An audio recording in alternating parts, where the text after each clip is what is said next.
You're tuned into the Coffee Break with your girl Goldie on TAN TV, the African American network, where we have a local feel and a global reach.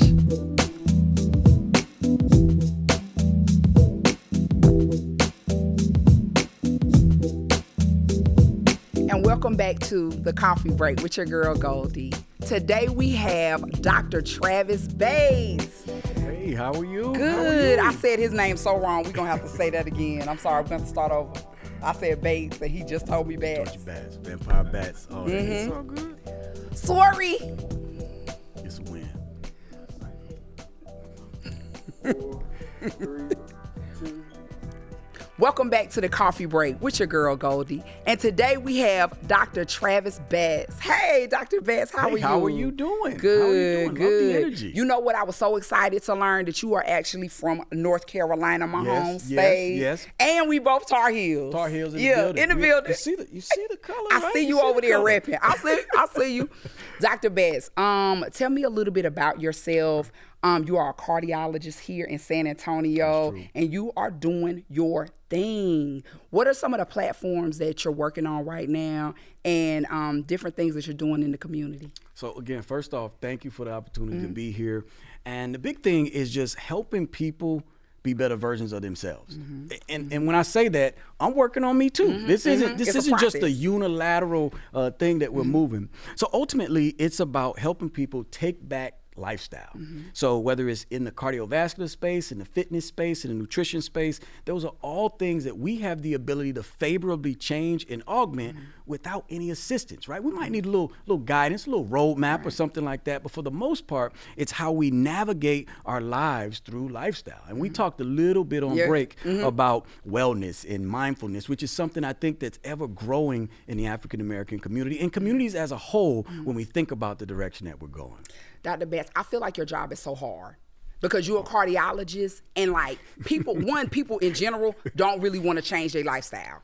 They want to eat what they want to eat. They do not want to exercise. They don't want to move. So how do you like inspire, like when your clients come in, how do you inspire them to like do different things? See, was this a softball? Was this a setup? I'm just saying. You know, I'm just saying. I can't talk it if I don't live it, right? So that's what it's about being. And again, this is going to be something that'll come. It's about being about that life. And when I say life, when I use that acronym, I'm talking about living intentionally forever, right? Just being intentional about what you do, whether it's having conversations with people, whether it's about setting your schedule so that you can work out and do the things that you want to do. But it is tough to change behaviors. They say that it's about 21 days before you turn that habit around. And so I tell people it took them, when they see me, usually they're about 40, 50 years old. It took you 40, 50 years old to build these habits. Don't expect me to fix them in 5 days, right? So we start a process. We start a relationship. So once you build that relationship and you garnish that trust, then you start taking those steps forward to ensure that whether it's mindfulness, whether it's exercise, whether it's diet, whether it's sleep hygiene,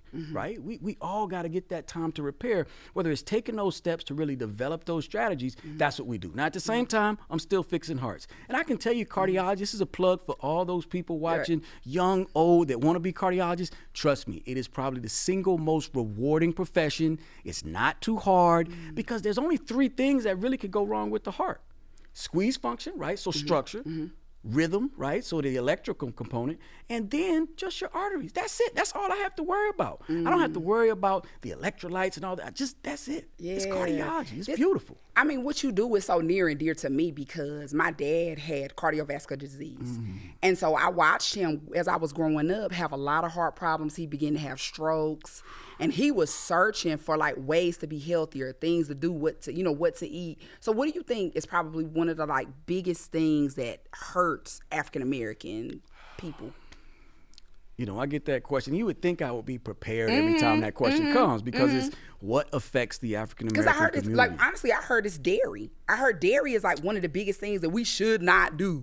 Well, you've already heard me say, you know, upwards of 70, 90% of African Americans have some degree of lactose intolerance, right? And when you look at the impact of, again, not to get too scientific, but chronic inflammation and what it has on the body, we know that as a new risk factor for heart disease.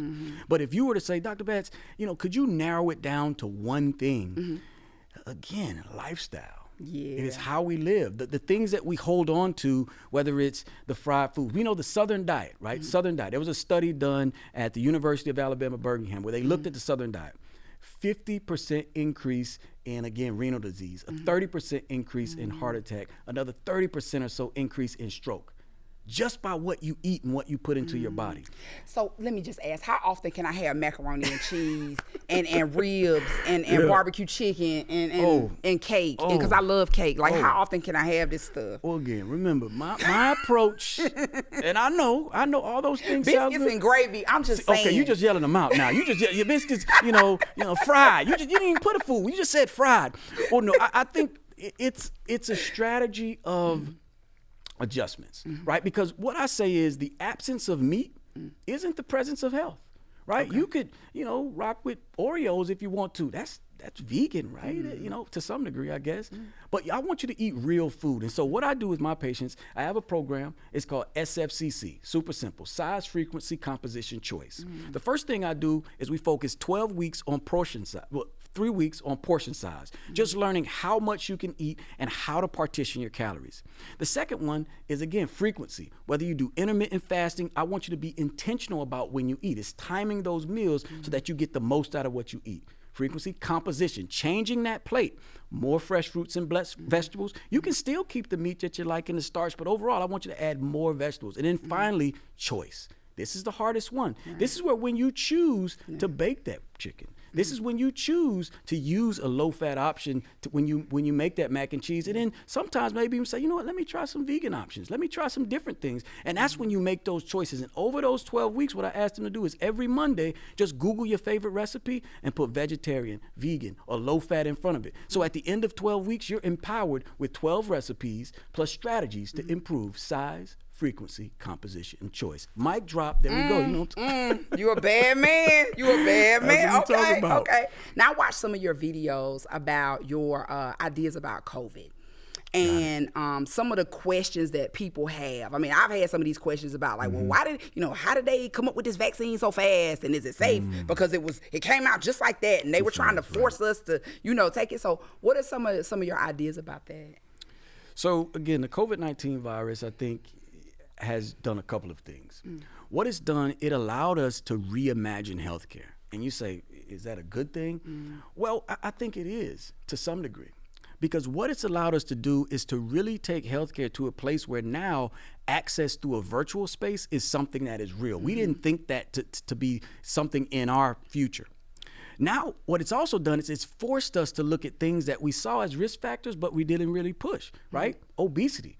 One of the biggest risk factors in terms of how well you do, how long you're hospitalized, and those things in the context of COVID. With respect to the science that comes out, I teach my patients to understand that when you're looking at science, make sure, number one, it's from a reputable source. Number two, make sure that it's reproduced in other places. If you only hear it from one place, again, you got to be a little leery. But I can tell you that most of the data that's coming out with COVID is in respect to, again, what we know about those type of viruses. And it's not the first time. We've had SARS, we've had MERS, we've had other viruses that have behaved similarly, but now it's about moving that into a space where we can understand it in what we're doing now. Okay, so just I hear you. I hear you. But from your professional opinion, would you say it's safe? The vaccine? Yes. Would you say the boosters are safe? Should everybody? You put me on. But yeah, what I we will wanna say. know. What I'll say is this: when you look at the vast majority of risk that's associated with the vaccine, it is low. The CDC has done a good job of looking at data in individuals such as ourselves, young, healthy individuals, and we're concerned about myocarditis or inflammation of the heart. Your likelihood of actually getting the virus and getting myocarditis is about 10 to 20-fold risk higher than if you were to take the vaccine. We know that if you get COVID, your risk of death, hospitalization, heart failure, long-term sequelae, or long-term problems is, again, 5 to 10-fold higher. So when you look at that cost-benefit ratio, it directly favors vaccination, still protecting yourself, still making those decisions, and then making sure you live a healthy lifestyle so that you reduce your risk moving forward. Now, I don't know if I can say this. We're actually working on a research article. I'm excited about it. It's where we look at nutritional strategies to prevent and decrease the risk of COVID. Okay, Dr. Betts, So tell us about this foundation that you just recently became involved with. Perfect. No, the foundation. So great question. And I'm super excited to talk about the Rance Olison Foundation. So Rance Olison was a former NFL player who really had a heart for his community. Based out of Arkansas, so he was from Arkansas, and every year he would go back and just give so much to the community, whether it was clothing drives, bicycle drives, really to engage the community in the growth of children, the elderly, and everything else. Unfortunately, he succumbed to heart disease. But before he did that, he started a foundation that increased awareness, not only for our community in respect to heart disease, but also the community as a whole. And so from the foundation, what he's developed are strategies for individuals to improve their heart health, of which kind of I'm a big part of. Yeah, that goes in line with what you teach. Right, Yeah. that is what we do. But at the same time, it opens up the community to reach out and to grab other folks. People that I guess normally wouldn't be, let's say, partners, so to speak. But when you're looking at heart health, it's one of those things where all assistance, all hands on deck, so to speak. So what we're preparing for with the foundation is probably one of our biggest events. We do events throughout the year, but the month of October is our big time. So this Saturday, or again, the 1st of October, at 6 p.m., we will be having, you ready for this? A celebrity basketball game. Now, no, I won't be in the game. I still got a little bit of handles, a little bit, but I'm going to be watching. You giving me corner vibes. Okay. You giving me corner vibes. Really? That's what we're doing now? But no, so this Saturday, October 1st, 6 p.m., it's going to be celebrity basketball players versus, you ready for this? Military members. Okay. So San Antonio is Military USA. Yeah. And so this will be a good opportunity to get the military out there, to get, again, some celebrities, have some fun. And again, all the proceeds will be for that good cause to really help develop heart health awareness as well as other community organizations. One of them is to get children back exercising and doing bikes. We do another bike drive in December where we do that push. Now, all of these events will culminate into our biggest event called our gala. This year's gala theme, The Great Gatsby. Nice. So you come dressed in whatever you want to be dressed in, but for the most part, you're going to be, looking like the 1920s, 1930s, having a good time. Again, that place, I won't even start to name or enumerate the number of professional athletes, actors, various people coming through. And of course, I'll be in the building too. So it's going to be a great time. It's October 29th. At the end of the month, you can find tickets or information at the Rance Olison website, www.ranceolisonfoundation.com.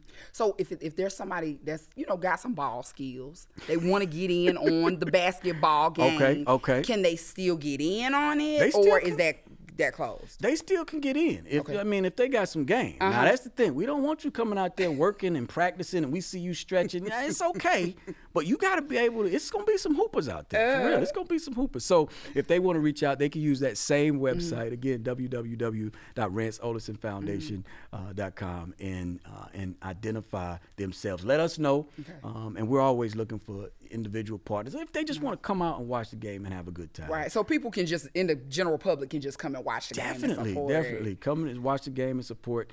And again, the location, it is local. We'll put that information out through all social media platforms so we can give you the specifics on the location. But we have a location. It's just play my head, not my heart. I got you. Just, hey, I definitely understand. There you go. So right. Like you brought up a good point. You said like getting kids back out there to be active. Because kids today, they just in the house, video gaming it up. And it's not, like when we were kids, you better go outside. Go outside. Street lights come on, you racing to get back home. You better stay outside, inside, outside. Especially where we from. Right, from North Carolina. So, we were always outside, like playing and doing stuff. And now I feel like that's something that's kind of getting lost over time. How does what you're doing with the foundation translate into actually getting kids outside? Wow, that's powerful. So I'll give you a fact. I like to lead in with a fact, and I'll tell you why.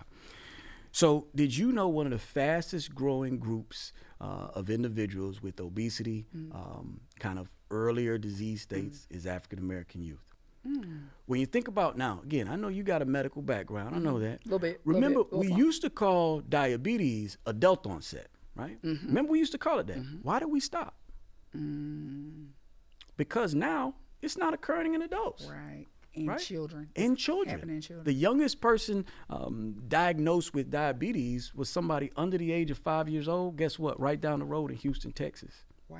5 years old, under 5 years. I think there were 3 or 4, right? Right. But what that tells us is that sedentary behaviors, our diet, and just the overall construct of how we interact. We interact like this right now. We don't do any more of this. And so those are the things that we really want children to get up, get out, and enjoy the natural world, just how we did, right? To stave off some of these issues, right? I tell people, if I can stop you from having hypertension, high cholesterol, diabetes, and all those things before you get 40, 50, 60, guess what? I'm going to stop you from having heart attack, stroke, heart failure, all those things when you're in your 50s, 60s, and 70s. And so that's why for us, it is an impassioned movement to shift that idea, shift those ideologies, and get those kids out. And they don't have to be in sports per se. I don't know if you know, I'm also a Zumba instructor. So we do a neighborhood Zumba. You know what? You are one Why of you the playing? most hustling physicians I have ever met. But that's a great thing. Right. That's so inspiring and Well, thank motivating you. for other Thank you. people. Yeah. Let me ask you this real quick question. You know how people say a lot of times we say it in the African American community, it runs in my family. Right? Here And we so go. I've always said that heart disease, stroke, run on my daddy's side of the family. What is that really? What am I really saying? Is it a genetic thing, or is it just the way people eat and they pass that down? See, and again, I give you a touch of the science. Okay. So there are both modifiable and non-modifiable risk factors, right? Modifiable are those things that you talked about. Basically, that lifestyle, that growing up in the South, the Southern diet, kind of eating a big meal, sitting back, falling asleep. That, with the itis, With the itis. You know, I gotta say it, so I Yes. gotta make it plain. But at the same time, those non-modifiable risk factors create what we call this two-hit hypothesis, where you have an underlying substrate or underlying risk, and then you feed that risk with environmental triggers. Nature versus nurture. Bam. Come on You now. got it. Come All on. right, there we go. Fist bump right here. Boom, Hey, we working, right? let's This is go. work. So ultimately, you can overcome some of that underlying substrate, well, most of that underlying substrate, by changing those behaviors. So in cardiology, we saw a dip in where we basically were, knocking heart disease out. But from 1990 to the 2000s, we saw that flatten, and then that curve started to go back up. The only thing that changed there, the medicine stayed the same. Our ability to do complex cases and interactions and all that stayed the same. The one thing that changed was people's activities, the foods that they chose, and their ability to manage stress and to do those things. And as those things started to impact those lives, they overcame what good the medicines could do. And so now in our journal, the Journal of American College of Cardiology, we're pushing for more strategies toward lifestyle. We're pushing for more strategies for people to understand the importance of balancing what you do. You know what I tell people when they say, Dr. Bass, I'm just on this grind. That's cool, but you know what grinding does? It turns you to dust. Right? Embrace how you live, embrace what you do in such a way that, again, every day is purposeful. It is intentional. And again, you know what you want to do and where you want to go with that. Right. Great. What gave you this hunger? What gave you this motivation that I'm seeing right now? What did that for you in your life? No, I mean, that question is always a tough one, right? Because I think about my father. My father was, again, my hero. He still is. And I'll never be the man that he was. But as healthy as he was active duty military, 82nd Airborne, jumped out of plane, chewed nails, did all that. But once hypertension hit, once diabetes hit, once Alzheimer's disease hit, it took away some of who he was. And when I saw him at the latter end of his life, when he still could communicate and engage with me, he just said, your whole goal is to make a difference, no matter what that is. He didn't say what he needed me to do. He didn't force me to be a physician. He didn't force me to do anything. But he just told me, your whole goal in this life is to make someone else's life better. And that brings us back to the point where Coach O, or Rance Olison, his saying was, you got to be a giver before you can be a gainer. Right? And just that mantra is something that I try to wake up with every day, thinking about my father, thinking about Coach O, thinking about all the people that have poured into me, is that they didn't pour into me for me to be a conduit to hold it, right? They poured into me for me to let that go, to give to other people. Awesome, Tar Heel. There we go. There we go. My fellow Tar There we go, Heel. Tar That's Heel. Now- amazing. We were at Carolina at the same I time. know. Now don't get too mad. I'm also a Jayhawk, Rock Chalk KU. So I did have to. Yeah. Well, I mean, I'm also a Bronco. Okay, I got my I master's see. from Fayetteville State. Okay. Yeah, okay. yeah. Come on we, now. There we go. We know we had to say. Oh, this has been awesome. Well, thank you so Thank you much. so much for what you do and who Excellent. you are No and what you problem. bring to the community. No problem. Yeah, It was great. yeah, Thank you yeah. so much. Much love. Appreciate it.